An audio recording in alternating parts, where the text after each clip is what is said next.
Al-ayatul waridah fil mawaris. Ayat yang terkait dengan kewarisan. Yang terlebih dahulu kita harus fahami bahwa sejarah kewarisan di dalam Islam tidak muncul begitu saja. Dia punya proses. Bahkan sebelum ada ketentuan Allah di dalam Al-Quran tentang kewarisan, yang diwajibkan bagi seorang Muslim, kalau dia akan meninggal adalah berwasiat. Belum perkara kewarisan.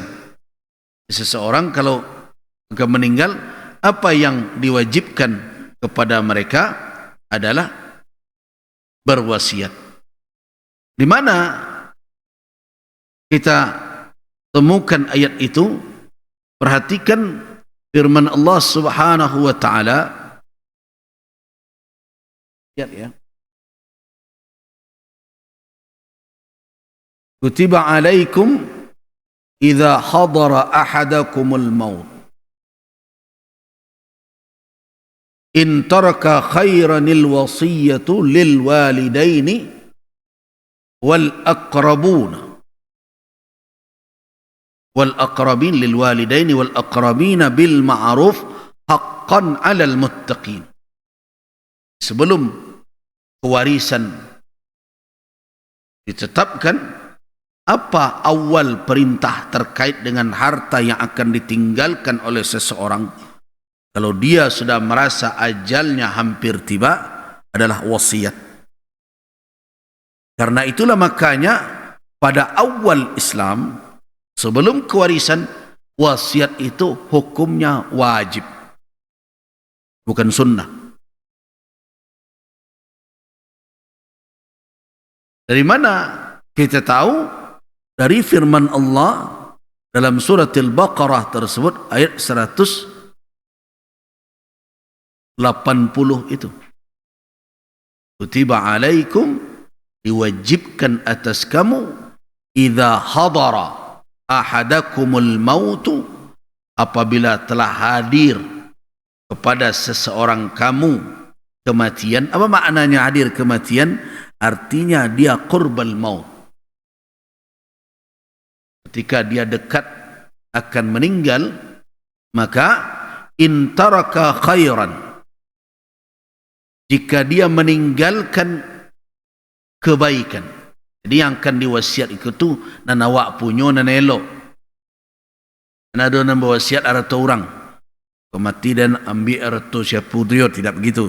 Yang diwasiatkan harta kita, tapi catatannya yang baik. Kalau dia ada meninggalkan, itu menjadi tarikah peninggalan dia, apa yang harus dia lakukan ketika itu? Diwajibkan apa? Al-wasiyatu, berwasiat lil walidaini, untuk kedua orang tuanya, wal aqrabina, dan karib kerabatnya, bil ma'ruf, dengan yang ma'ruf. Haqqan 'alal muttaqin, menjadi kewajiban atas orang yang bertakwa. Nah, inilah yang menjadi alasan bagi ulama yang mengatakan bahwa dahulunya berwasiat itu hukumnya wajib, bukan sunnah. Nah, kemudian turunlah ayat mawaris setelah itu. Nah, para ulama mengatakan bahwa ayat mawaris ini merupakan nasikh, menasahkan hukum wasiat yang semulanya wajib, bergeser kemana? Menjadi sunnah. Setelah hukum mawaris turun, maka wasiat tidak lagi menjadi kewajiban. Sebagian ahli tafsir mengatakan itu terjadi nasikh dan mansukh. Tapi kalau diterima nasikh dan mansukh di situ, itu adalah naskhul hukm. hukumnya yang dinasakh, tetapi ayatnya tetap berlaku. Tapi nasakhnya bukan dalam artian meniadakan sama sekali, tetapi menurunkan ketentuan hukumnya menjadi apa?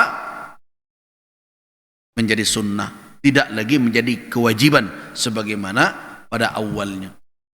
Nah, inilah yang kemudian kalau kita temukan di dalam hadis Nabi sallallahu alaihi wasallam.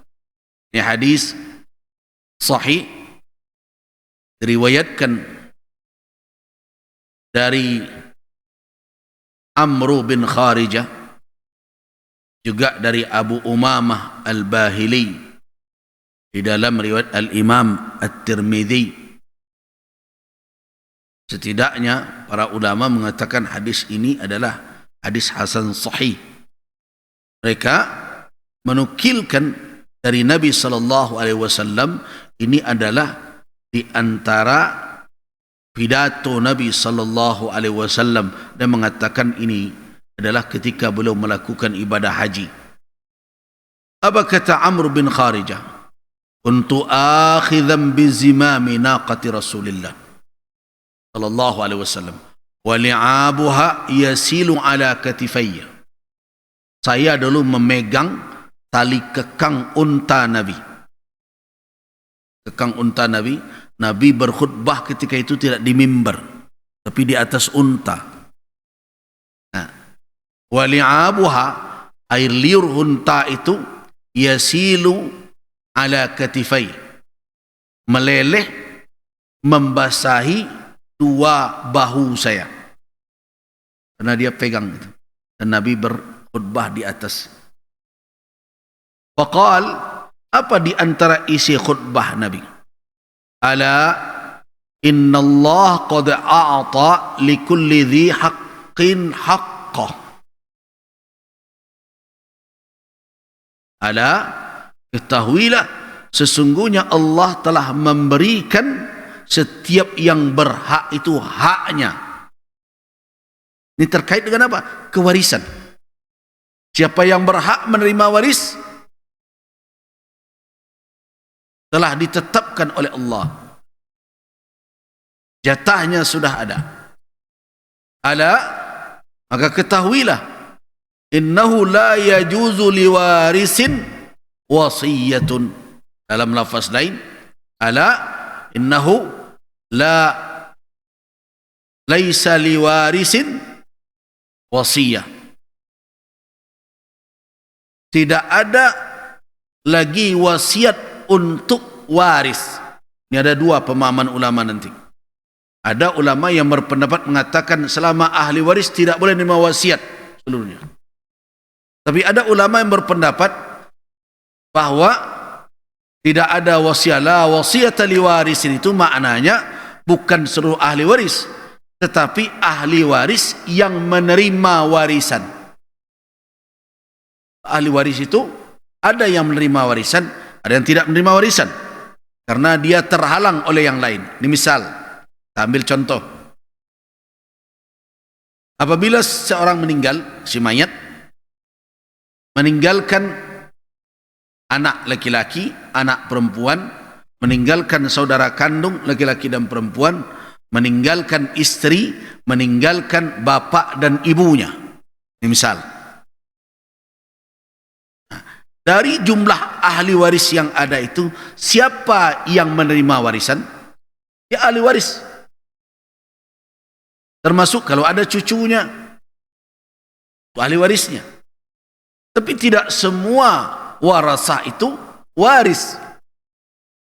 Tidak semua ahli waris itu menerima warisan. Kenapa? Misal, saudara terhijab dengan adanya anak laki-laki. Tapi bukan berarti saudara tidak ahli waris. Ya ahli waris, tapi ahli waris yang tidak menerima warisan karena ada apa? Karena ada yang menghalanginya. Begitu juga cucu dan sebagainya. Nanti makanya ada perdebatan yang panjang terkait dengan apa? Dengan anak dari anak laki-laki atau anak dari anak perempuan, di mana ayahnya lebih dahulu meninggal dibandingkan dengan kakek. Apakah cucu tersebut mendapatkan warisan dari kakeknya, di mana bapak dari cucu tadi atau ibunya telah meninggal lebih dahulu dibandingkan si kakek. Nanti ada kajian tentang waris pengganti lah, tentang wasiat wajibah lah, berbagai macam. Nah, itu ijtihad yang kemudian itu, yang tidak populer di dalam fikih. Itu makanya kalau kita bawakan sekarang bagaimana ketentuan-ketentuan kewarisan yang berlaku di pengadilan agama dengan kalau diperhadapkan dengan fikih, maka akan ada perbedaan-perbedaan yang mungkin tidak semua ulama bisa menerima. Tapi nanti harus kita jelaskan bagi orang yang mengambil konsep wasiat wajibah seperti apa dasar pertimbangannya, bagi orang yang meletakkan misalnya waris pengganti bagaimana, apa alasan pertimbangannya. Tapi yang jelas kita berhenti dulu pada persoalan apakah waris itu, ahli waris itu semuanya mewarisi? Belum tentu. Ada kalanya memang ahli waris yang ada itu semua menerima warisan. Nah, kalau yang ada itu misalnya, ini misal hanya istri dan anak, tidak ada saudara, tidak ada bapak ke atas, ya sudah, yang seperti itu ahli warisnya cuma itu saja, anak dan istrinya. Seluruh ahli warisnya akan menerima warisan karena tidak ada yang menghijab satupun kecuali hanya hijab nuqsan. Hijab dalam bentuk pengurangan, bukan hijab hirman namanya. Bukan hijab mengharamkan dia mendapat.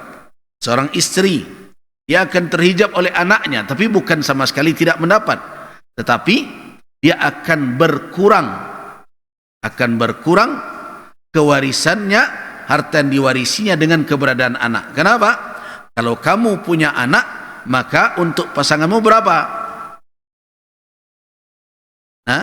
Kalau kamu meninggalkan seorang istri dan kamu punya anak, maka istri akan berkurang dari 1/4 kalau dia punya anak menjadi as-sumunu 1/8. Nah, itu namanya hijab nuqsan. Hijab tapi tidak mengharamkan sama sekali, tapi mengurangi. Kalau dia sendiri, dia mendapatkan ini. Kalau dia bersama dengan yang lain, berkurang jatah dia. Itu namanya hijab nuqsan, itu mengurangi. Tetapi ingat, kalau itu cuma ahli waris yang ada, seluruhnya pasti mewarisi. Lama tidak ada mani, tidak ada yang menghalangi. Nah, jadi ketika para ulama memahami hadis la wasiyata liwarisin, atau dalam lafaz lain ya la yajuzu liwarisin wasiyatun, ulama memahami bahwa yang dimaksud tidak boleh waris menerima wasiat itu adalah ahli waris yang menerima warisan. Jadi bagaimana kalau ada ahli waris tetapi tidak menerima warisan? Dalam pemahaman itu boleh dia mendapat waris, dan saya lebih cenderung ke sana. Jadi kalau ada anak dan orang macam, saudara tidak mendapatkan warisan, maka saudara berhak mendapatkan wasiat kalau diwasiatkan oleh si mayat.